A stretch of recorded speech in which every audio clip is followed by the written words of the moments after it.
Hello बच्चों, class 9 के बच्चों से मैं अभी तक मेरी मुलाकात नहीं हो पाई है। मैंने अभी तक कोई भी 9th क्लास के बच्चों के लिए कोई वीडियो नहीं बनाया। तो मैं अभी आपके लिए क्लास 9 का मैं एक लेक्चर ले रहा हूँ। तो हम एक बार पहले तो बच्चे हम एक दूसरे को मीट कर लेते, एक दूसरे से बात कर लेते। देखिए, मेरा जो पर्पस है आप लोगों के लिए ऑनलाइन क्लास लेने का, वो ये है कि आपको अगर कोई डिफ़िकल्टी हो रही है, आपके टीचर्स जो पढ़ा रहे हैं उसमें कोई ट्रबल हो रहा है, तब मुझे बताइए, तब मैं उस टॉपिक का आपको वीडियो बना के दूंगा।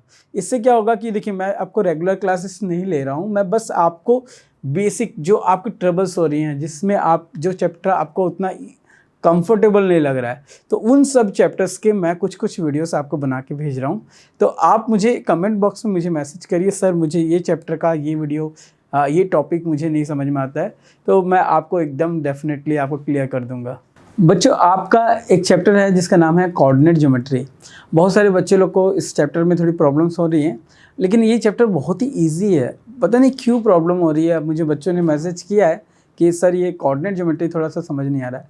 तो चलिए स्टडी करते हैं। आप खुद मुझे बोलेंगे कि हम लोग एक्सपर्ट हो गए हैं कि किसी भी टाइप के कोई भी क्वेश्चन 9 का हो, इवन दो 10th का भी हो, आप कोऑर्डिनेट ज्योमेट्री में एकदम रिलैक्स हो चुके हैं। तो late we start.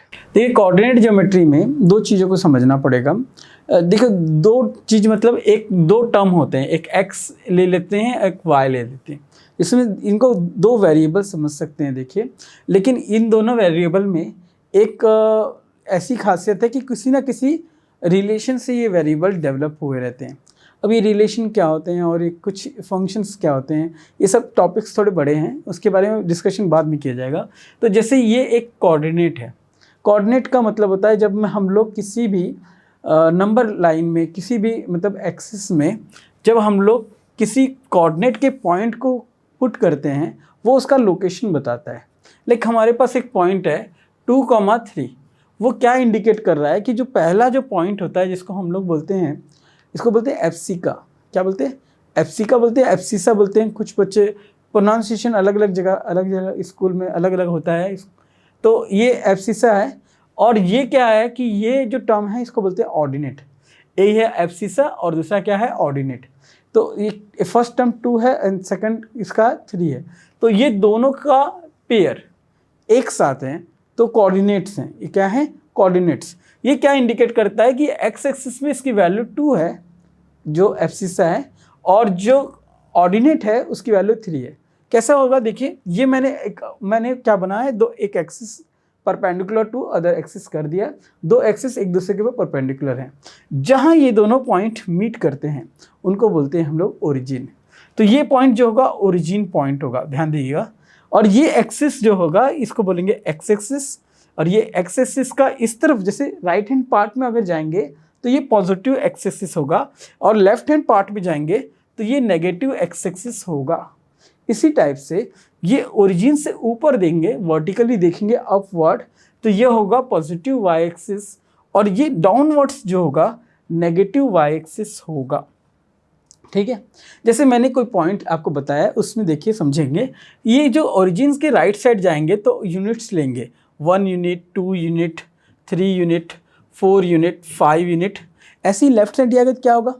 Definitely negative, -1, -2, -3, -4। ऐसे ही अपवर्ड जाएंगे तो +1, +2, +3, then +4। It will move up to infinitive. Infinity मतलब जहाँ कोई लिमिट नहीं है, जाएगा। वैसे नीचे भी नेगेटिव में जाएगा, -1, देन -2, -3 एंड -4।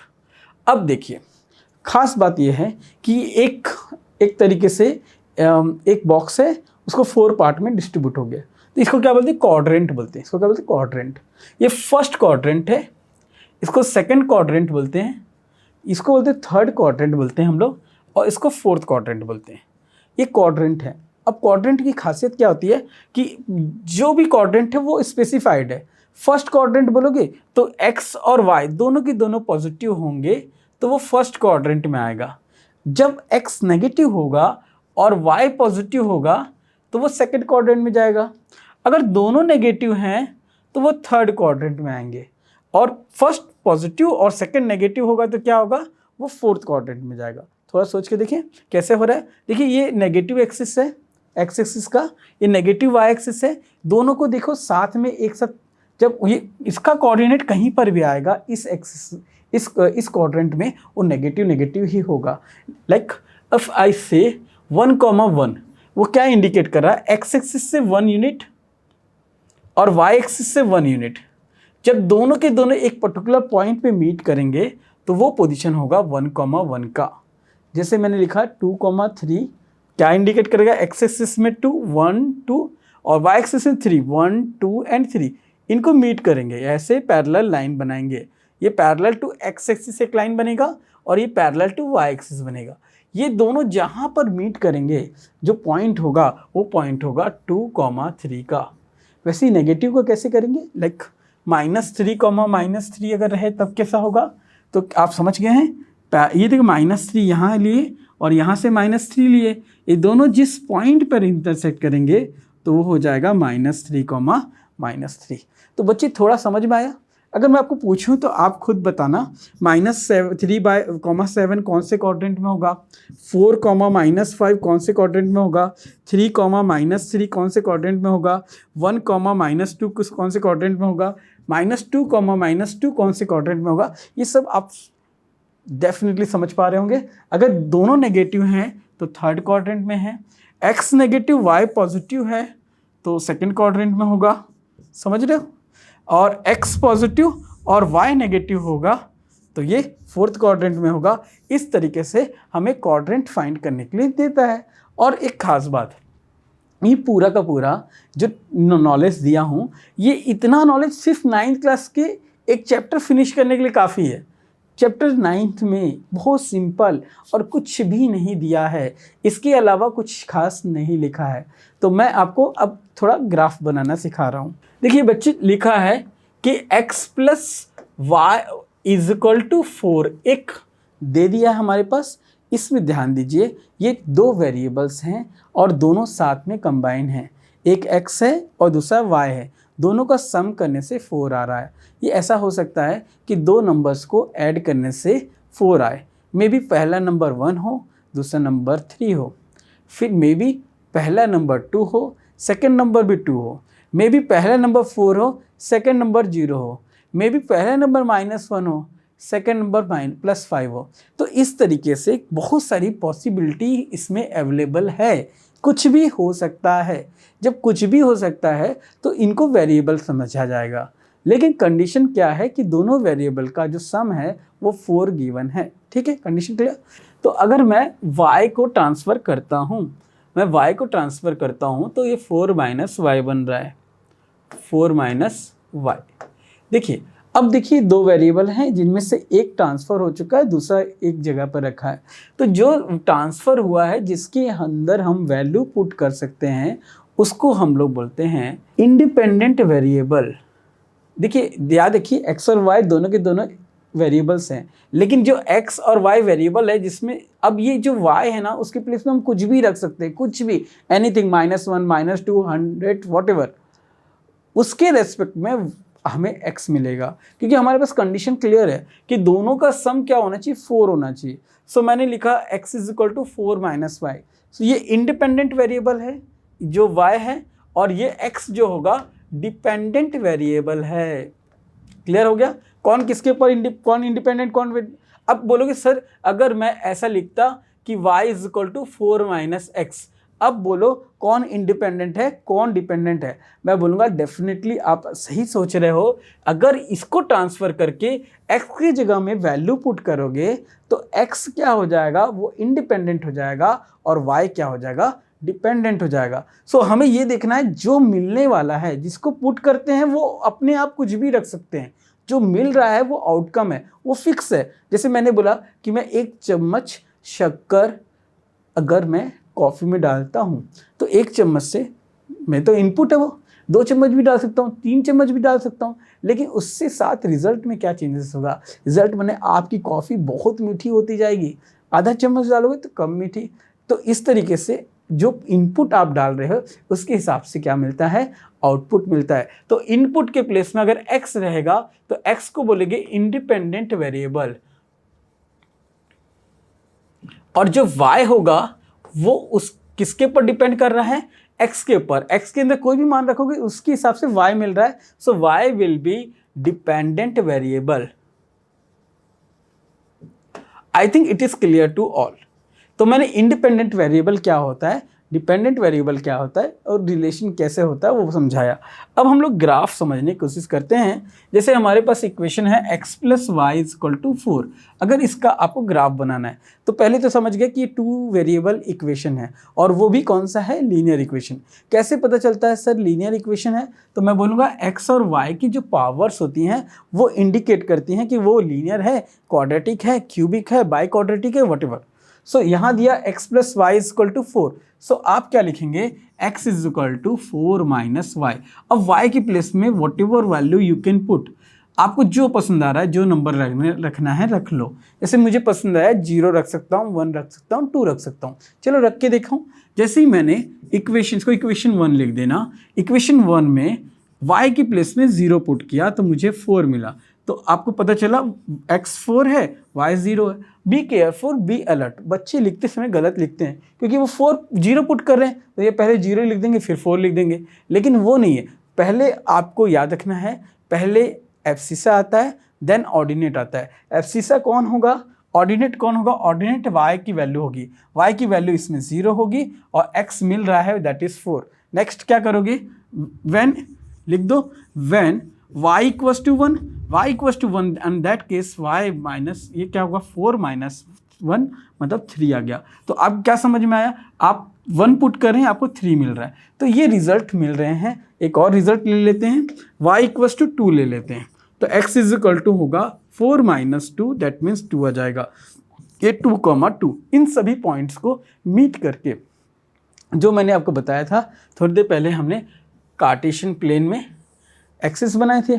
अब ये क्या होगा, ये दोनों को हम यहाँ पर पॉइंट्स को हम इसको लोकेट करेंगे। ठीक है, ये क्या हुआ, ये पॉइंट, ये 0, ये first 1, then 2, then 3, this is 1, then 2, then 3, then 4 whatever. सो ये x एक्सिस की वैल्यू है और ये यहाँ पर y एक्सिस की वैल्यूज होगी। अब देखिए जब x की वैल्यू 4 होगी, y क्या होगा, y 0 होगा, तो x 4 y 0। तो इस पॉइंट को आपको क्या करना है, डॉट करना है। इसको आप नोटिस कर लेंगे कि ये पहला पॉइंट होगा, पॉइंट A। तो पॉइंट A का लोकेशन आपको पता चल गया। जैसे पॉइंट B और पॉइंट C भी लिख देता हूँ। पॉइंट B का लोकेशन है 3, 1, माने x एक्सिस में 3, y एक्सिस में 1। ये इनको मीट करते हुए अगर ऐसा निकाल के लाते हैं तो भी ये पॉइंट पता चल जाएगा, ये 3, 1 हो जाएगा। और नेक्स्ट है 2, 2, x एक्सिस में 2, y एक्सिस में 2, इनको मीट करते हुए एक पॉइंट मिलेगा, ये भी एक पॉइंट हो। इन सभी पॉइंट्स को मीट करते हुए एक लाइन ड्रॉ कर लेंगे बच्चे, तो ये हमारा ग्राफ बन जाएगा। तो मेरे एक वीडियो जो मैं अभी पोस्ट करूँगा उसमें देखना, मैंने ग्राफ कैसे शॉर्टकट तरीके से बनाया जाता है वो भी बताया है। आप ये ग्राफ कैसे बनाए, ये सिस्टमैटिक मेथड है जो स्कूल में आपको ज़रूरी है, तो मैं इस मेथड से बता दिया हूँ और दूसरे मेथड से आप मेरे शॉर्टकट वीडियो में देख सकते हैं। अब बच्चों हमको ये डिस्कशन करना है कि ऐसे ग्राफ्स जो थोड़े डिफ़िकल्ट होते हैं, जनरली कुछ डिफ़िकल्ट ग्राफ भी होते हैं, वो कैसे ग्राफ होते हैं जो पेपर में आते हैं। पूछ देगा कि x = 4 का ग्राफ बनाओ। अब बच्चा तो बोलेगा ये x = 4 तो एक वैल्यू है, इसका ग्राफ कैसे बनाना है। x = 4 का ग्राफ थोड़ा सा कन्फ्यूजन टाइप का लग रहा है, मे बी y = 3 का ग्राफ। अब ये कैसे बनता है इसके बारे में डिस्कशन करते हैं। बच्चे जब भी आपको देगा x = 4, आप क्या कर देना, x + 0 टाइम्स ऑफ y = 4 लिखना। क्यों सर ऐसा किया, मैंने इसलिए किया कि हमारे पास सिंगल वेरिएबल था, इसको हमको डबल वेरिएबल में कन्वर्ट करना पड़ा। तो एक को हमने x लिखा, दूसरा y। कहीं से भी लाओगे, कोई भी टर्म लेके आओगे तो उसका एग्जिस्टेंस होगा, क्या होगा। लेकिन अभी हमारे पास x = 4 में y का कोई एग्जिस्टेंस नहीं होना चाहिए। जब एग्जिस्टेंस नहीं होना चाहिए, on that case you must multiply y with coefficient 0। तो जब 0 से y का मल्टीप्लाई करूंगा कोई टेंशन नहीं है कि ये 0 × 4 मतलब कोई दिक्कत ही नहीं है, वो तो खत्म हो गया ना भाई। तो अब y की प्लेस में कुछ वैल्यू आप एज यूजुअल रख सकते हैं, जैसे मैंने थोड़ी देर पहले बताया। तो y की प्लेस में 0, 1, 2 रख लेंगे। तो x = 0 × 0 = 4। तो आप क्या पता चला, y जब 0 रहता है तो x 4 आ रहा है। नेक्स्ट y 1 रहेगा तब क्या होगा, तो 1 0 इंटू 1 इज इक्वल टू 4, तो x ये 0 ही बन रहा है, ये 4 आएगा, तो x 4 आएगा। तो अब बोलो सर हर केस में तो 4 ही आ रहा है। यस, x y की जगह में आप कुछ भी रख लो, y 0 रख लो, 1 रख लो, 2 रख लो, whatever value you put, आपको आउटकम जो आएगा वो क्या आएगा, 4 ही आएगा, बिकॉज ऑलरेडी y का कोई एग्जिस्टेंस है ही नहीं। तो मैंने पॉइंट्स ले लिया, एक और पॉइंट ले लेता हूँ, वो पॉइंट क्या हो जाएगा 4,2 हो जाएगा। इनको ग्राफ पे बना के देखते हैं। तो बच्चे क्या समझना है कि y के प्लेस में ये 0 होगा, 1 होगा, 2 होगा, 3 होगा, वट एवर। x के प्लेस से 1 2 3 4। अब ने जब y 0 लिया तो x 4 आया, आपको देखना पड़ेगा। जब y 1 लिए होंगे तो भी 4 आया, फिर 2 लोगे तो भी 4, 3 लोगे तो भी 4, अगर नेगेटिव लिए रहते तो भी 4 आया रहता। तो इन सभी पॉइंट्स को मीट करते हुए एक लाइन बन जाएगा। अब ये लाइन की खासियत क्या है, जब x इज इक्वल टू कोई वैल्यू देगा वो पैरेलल टू y एक्सिस होगा। ये क्या हो गया, पैरेलल टू y एक्सिस। क्या मतलब है, जब x is equal to a देगा तो ये पैरेलल टू क्या बन गया, y एक्सिस। अगर उल्टा दिया कि may be y is equal to b दिया है, उस कंडीशन में क्या होगा, x will be parallel to, ये पैरेलल टू क्या हो जाएगा, x एक्सिस हो जाएगा। मतलब जो भी ग्राफ बनेगा वो पैरेलल टू क्या बन जाएगा, x एक्सिस होगा। ये ग्राफ को समझ में आया आपको? Thank you.